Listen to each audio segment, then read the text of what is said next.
This channel does not promote any violent, harmful, or illegal activities. All content provided by this channel is meant for an educational purpose only. বাংলাদেশে সেখানে কিন্তু এই মুহূর্তে অগ্নিগর্ভ পরিস্থিতি। জুলাই গণহত্যায় মানবাধিকার লঙ্ঘনের মামলা, হাসিনার বিরুদ্ধে চলছে রায়দান প্রক্রিয়া। ঢাকার আন্তর্জাতিক ট্রাইব্যুনালে চলছে রায়দান প্রক্রিয়া। রায়ের যে মূল অংশ সেটা পড়ছেন বিচারপতি। 453 পাতার এই রায়ের মূল অংশগুলি পড়ে শোনালেন বিচারপতি এবং বিভিন্ন জায়গার ছবি আপনাদেরকে দেখাচ্ছি, যেখানে দেখা যাচ্ছে অগ্নিগর্ভ পরিস্থিতি বাংলাদেশে, কেননা বিচারের নামে প্রহসন চলছে। ইউনূসের আদালতে সেখানে একটা আজব বিচার চলছে।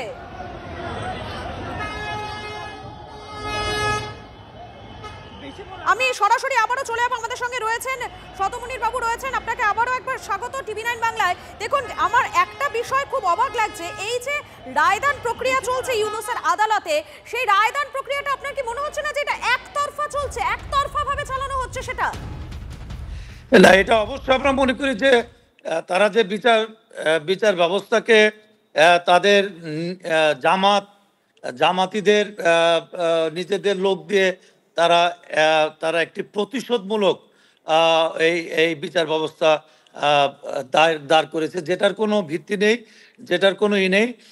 তারা সকল জামাতিদের সেখানে বসে জাস্টিস সহ সকলকে বসে একটি প্রহসনমূলক বিচারের রায় কার্যকর তারা ব্যবস্থা করেছে। দ্রুতভাবে তারা কাউকে খুশি, কোনো পক্ষকে খুশি করার জন্য দ্রুতভাবে সকল কিছু বাংলাদেশের ইতিহাসে এইভাবে বিচার কার্যকর কখনো হয়নি।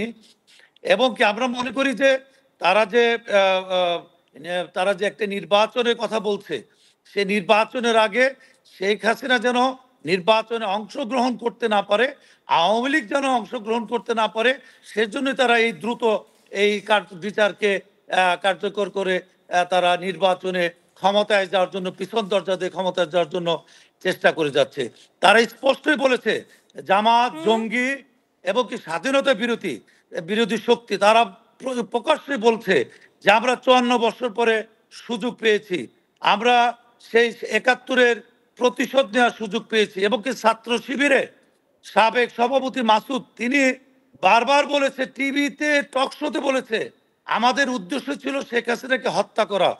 এটাই তো বোঝা যায় যে তাদের উদ্দেশ্য কোনো এই ছাত্র আন্দোলন এগুলো কোনো কিছু তাদের কোনো আন্দোলন ছিল না, তারা একটা উদ্দেশ্য নিয়ে আন্দোলনে নেমেছিলেন। শতমুনির বাবু, আরো একটা বিষয়, বাংলাদেশ তো আবারও একবার অশান্ত হয়ে উঠেছে, সেখানে আবারও মানুষের মধ্যে ক্ষোভ দেখা যাচ্ছে, যে দিকে দিকে বাংলাদেশে ক্ষোভের আগুন জ্বলছে, বিভিন্ন জায়গায় আমরা দেখতে পাচ্ছি এই পরিস্থিতি। মানুষের ক্ষোভ কি আরো একবার বাংলাদেশে দেখা যাচ্ছে, যেটা আমরা গত বছর দেখেছিলাম? না, সারা বাংলাদেশের মানুষ বুঝতে পেরেছে যে এটি একটি ষড়যন্ত্র ছিল। বাংলাদেশ যেখানে একটি দারিদ্র দেশ থেকে উন্নয়নশীল দেশ হিসেবে পদযাত্রা করেছে, শেখ হাসিনার ডাইনামিক নেতৃত্বে বাংলাদেশ এগিয়ে যাচ্ছিল, ঠিক সেই মুহূর্তে তারা এই ষড়যন্ত্রকে বাংলাদেশকে ধ্বংস করার জন্য যে প্রক্রিয়া, এটা বাংলাদেশের মানুষ, প্রত্যেকটা মানুষ বুঝতে পেরেছে। এবং কি তারা যখন গোয়েন্দা রিপোর্টে পেয়েছে যে আওয়ামী লীগ জনপ্রিয়তার শীর্ষে, তখনই তারা আওয়ামী লীগকে ব্যান করেছে। এবং কি শেখ হাসিনাকে একটি মিথ্যা রায়ের মধ্য দিয়ে শেখ হাসিনা যেন আগামী নির্বাচনে অংশগ্রহণ করতে না পারে, এটা তারা তিলে তিলে বুঝতে পেরেছে। বাংলাদেশের একজন রিকশাওয়ালা থেকে প্রত্যেকটা স্পষ্ট হচ্ছে যে বাংলাদেশ, আপনি বলতে চাইছেন যে বাংলাদেশের মানুষ নিজেদের ভুলটা বুঝতে পেরেছে, সে কারণে ক্ষোভ। আপনার কাছে আবারও আসবো, তবে আরো একবার জানাই, যে কোনো মুহূর্তে শেখ হাসিনার বিরুদ্ধে যে রায়দান, সেই রায়দান ঘোষণা হতে পারে। আন্তর্জাতিক অপরাধ ট্রাইব্যুনালের 1 নম্বর এজলাস থেকে রায় ঘোষণা হবে। ইতিমধ্যে রায় পড়ে শুনিয়েছেন বিচারপতি গোলাম মর্তুজা মজুমদার। আর কিছুক্ষণের মধ্যে, মানে কিছুক্ষণে বলা যায় না, যে কোনো মুহূর্তে শেখ হাসিনার বিরুদ্ধে যে রায়, সেই রায় ঘোষণা হতে পারে। আমি আবারও সরাসরি শতমুনির বাবুর কাছে চলে যাবো। শতমুনির বাবু, এই যে আজকে রায় ঘোষণা হবে, একদিকে তো বোঝা যাচ্ছে যে একেবারে বিচারের নামে প্রহসন চলছে এই মোহাম্মদ ইউনূসের আদালতে, সেখানে একটা প্রহসন চলছে। এই রায় ঘোষণার পর আপনারা কি করবেন, কিভাবে এগোবেন, সেরকম কি এখনো পর্যন্ত কোনো পরিকল্পনা কিছু কি করা হয়েছে? না, আমরা মনে করি যে বাংলাদেশের স্বাধীনতার সপক্ষের শক্তি সকলে ঐক্যবদ্ধ হচ্ছে এবং কি বঙ্গবন্ধুর আদর্শের স্বাধীনতার পক্ষে সকল শক্তি। এত নির্যাতন নিপীড়ন, তারা মিথ্যা মামলা দিয়ে কেউ জয় বাংলা বললে, সে 10 বছরের শিশু হোক, একজন নারী হোক, তাকে ধরে নিয়ে মিথ্যা মামলা দিয়ে জেলে দিচ্ছে। তারা গ্রাম টু গ্রাম গিয়ে হাজার হাজার লোককে মিথ্যা মামলায় দিয়ে জেলে দিচ্ছে। তারপরও যেভাবে মানুষ প্রতিরোধ করছে, আমাদের বিশ্বাস বাংলাদেশে একটি বিস্ফোরণ হবে, যেটি মানুষ ন্যায় এবং অন্যায় এই ষড়যন্ত্রকারীদের বিরুদ্ধে। এটা অবশ্যই স্বাধীনতার সপক্ষের শক্তিরা এবং কি বাংলাদেশের যারা ভালো চায়, বাংলাদেশের যারা মঙ্গল চায়, তারা ঐক্যবদ্ধ হয়ে রাজপথে নামবে এবং এই মিথ্যা প্রহসনমূলক রায়ের প্রতিবাদ করে বাংলাদেশের স্বাধীনতা বিরোধী শক্তির বিরুদ্ধে তারা ঐক্যবদ্ধ হবে। আপনি আমাদের সঙ্গে থাকুন, আমি একবার আমাদের প্রতিনিধি সুমন মহাপাত্রর কাছে চলে যাবো। সুমন, তোমার কাছে জানতে চাইবো যে এই রায় ঘোষণা ঠিক কখন হবে এই বিষয়কে এখনো পর্যন্ত স্পষ্ট কিছু জানা গিয়েছে? দেখো, বিচারপতি গোলাম মুর্তুজা মজুমদার এবং আর 3 সদস্যের যে সাংবিধানিক বেঞ্চ রয়েছে, তারা কিন্তু এখন রায়ের ঘোষণা করার পূর্বে কেন তারা এই রায়ে এসে পৌঁছলেন সেটা ব্যাখ্যা করছেন। এবং সেখানে কিন্তু শেখ হাসিনার সঙ্গে তার তৎকালীন তথ্যমন্ত্রী ইনুর তার যে কথোপকথন সেটা দেখানো হচ্ছে, তথ্যগুলোকে সামনে তুলে ধরা হচ্ছে। এবং এখানে সবচেয়ে এটা হাস্যকর বিষয় যে এগুলো আদৌ সত্যি না মিথ্যা, সেখানে কোনো বাদী বিবাদী পক্ষ নেই, কেউ এগুলোকে চ্যালেঞ্জ করতে পারছে না। এবং সেই জায়গায় একের পর এক এই ধরনের তথ্য পরিবেশন করা হচ্ছে এবং এই তথ্য পরিবেশন করার শেষে শেখ হাসিনার বিরুদ্ধে তারা ঠিক মূলত কী চার্জেসগুলো এনেছেন সেগুলো জানাবেন। এবং তার সঙ্গে সঙ্গে প্রাক্তন আইজিপি মামুন তার যে জবানবন্দি সেইটা পেশ করা হবে এবং তারপরে কিন্তু সাজা ঘোষণা হবে। ধরো আর মিনিট 15-এর মধ্যেই সাজা ঘোষণা হতে চলেছে এমনটা বলাই যায়। এবং তুমি যেমনটা জানো সেই সাজা ঘোষণা হয়ে যাবে। আপডেট নেব, তুমি আমাদের সঙ্গে থাকো সুমন। আমি আরো একবার শতমুনির বাবুর কাছে চলে যাবো। শতমুনির বাবু, একটা বিষয় আপনি বলছেন বাংলাদেশের মানুষ ভুল বুঝতে পেরেছে, অপরদিকে শেখ হাসিনা তিনি যে অডিও বার্তা দিচ্ছেন সেই অডিও বার্তাতেও তিনি বলছেন যে বাংলাদেশের মানুষ এর বিচার করবে। তাহলে কি এই বাংলাদেশে আরো একটা গণ অভ্যুত্থান হবে? অনেকগুলো গণ অভ্যুত্থান তো বাংলাদেশের মানুষ দেখে ফেলেছে, এবার কি আরো একটা গণ অভ্যুত্থান দেখতে পারে বাংলাদেশ? আমি বিশ্বাস করি যে বাংলাদেশের মানুষ যেভাবে, আমরা তৃণমূল পর্যায়ে কথা বলি, যেভাবে তারা এই ষড়যন্ত্র বুঝতে পেরেছে, আমাদের বিশ্বাস অতি দ্রুত একটি জনবিস্ফোরণ হবে এবং কি স্বাধীনতার সপক্ষের শক্তিরা ঐক্যবদ্ধ হবে। তারা মাননীয় প্রধানমন্ত্রী জননেত্রী শেখ হাসিনার যে মেসেজ, যে এই যে বাংলাদেশে একটি সুন্দরভাবে পরিচালিত হচ্ছিল, বাংলাদেশের যে উন্নয়ন হচ্ছিল, বাংলাদেশের ইতিহাসে এত উন্নয়ন কখনো হয়নি, এত শান্তি পরিবেশ ছিল না, নিরাপত্তা এত সুন্দর ব্যবস্থা ছিল না। আজকে কোথায় নিরাপত্তা? মানুষ হত্যা করা হচ্ছে, মিথ্যা মামলা দিয়ে লাখ লক্ষ, তারা বলছে মানুষের অধিকার, তারা বলছে কোঠা, তারা বলছে আজকে তারা এই যে যারা উপদেষ্টা লাখ লাখ কোটি টাকা তারা আত্মসাৎ করে ছাত্রদেরকে ধোঁকা দিয়ে তারা দেশকে ধ্বংসের দিকে নিয়ে যাচ্ছে।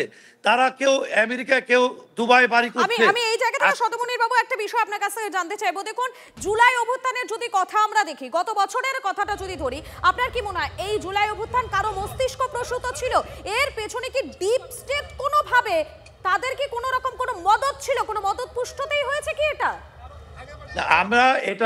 আমি বলতে চাই না, যেহেতু ডোনাল্ড ট্রাম্প নিজেই বলেছে এই বিষয়ে, তিনি একজন রাষ্ট্রপতি, আমেরিকার মতো একটা দেশে তিনি নিজেই সাক্ষ্য দিয়েছে যে $29 মিলিয়ন ব্যয় হয়েছে বাংলাদেশের পিছনে। তো আজকে ডক্টর ইউনূস গ্রামীণ টেলিকম থেকে লক্ষ কোটি টাকা আত্মসাৎ করেছে বিভিন্ন নামে। আজকে সেই টাকা এবং কি অবৈধ টাকা দিয়ে তিনি স্বপ্ন দেখেছিলেন বাংলাদেশের প্রধানমন্ত্রী হবেন, কিন্তু তিনি ভুলে গিয়েছেন অসাংবিধানিকভাবে ভোটবিহীন তিনি প্রধানমন্ত্রী বেশি দিন থাকতে পারবে না। এবং কি তিনি যে বাংলাদেশে প্রধান উপদেষ্টা হওয়ার পরে তিনি যে ব্যবসায় লিপ্ত হয়েছে সেটাও কিন্তু বাংলাদেশের মানুষ বুঝতে পেরেছে। তিনি গ্রামীণ সংস্থার নামে বিভিন্ন ধরনের সুযোগ সুবিধা গ্রহণ করছে এবং কি বাংলাদেশের যে সর্ববৃহৎ বন্দর চিটাগাং বন্দর অর্থের বিনিময়ে সেটাও তিনি বিক্রি করে দিচ্ছে। আজকে বাংলাদেশকে তিনি পুরোটাই একটা কিন্তু এখানটায় খেলা চলছে এবং অপরদিকে বিচারের নামে প্রহসন এই মুহূর্তে বোধহয় চলছে। আপনি আমাদের সঙ্গে থাকুন, এই মুহূর্তে সরাসরি নিউজ রুম থেকে রয়েছেন আমাদের পলিটিক্যাল এডিটর রয়েছেন অনির্বাণ সিনহা রয়েছেন। অনির্বাণ, একটা বিষয়, আমরা একাধিকবার বাংলাদেশে গণ অভ্যুত্থান দেখেছি, এবারে কি শেখ হাসিনার এই রায়দানের পর আরো একটা গণ অভ্যুত্থান দেখতে পাওয়া যাবে বাংলাদেশে? নিশ্চিতভাবে সেটার জন্য আমাদের কিছুক্ষণ অপেক্ষা করতেই হবে। তবে মধুকল্পিতা, যতটা সহজে বাধাহীনভাবে শেখ হাসিনারকে ক্যাঙ্গারু কোর্ট বসিয়ে দোষী সাব্যস্ত করা এবং তারপরে সেই কোর্ট থেকে একটা জাতা রায় বার করে নিয়ে আসা। এটা তো রায় না, এটা প্রহসনের বিচারের রায়। এটা করে ফেলবেন ভেবেছিলেন মোহাম্মদ ইউনূস, ততটা সহজ হয়নি।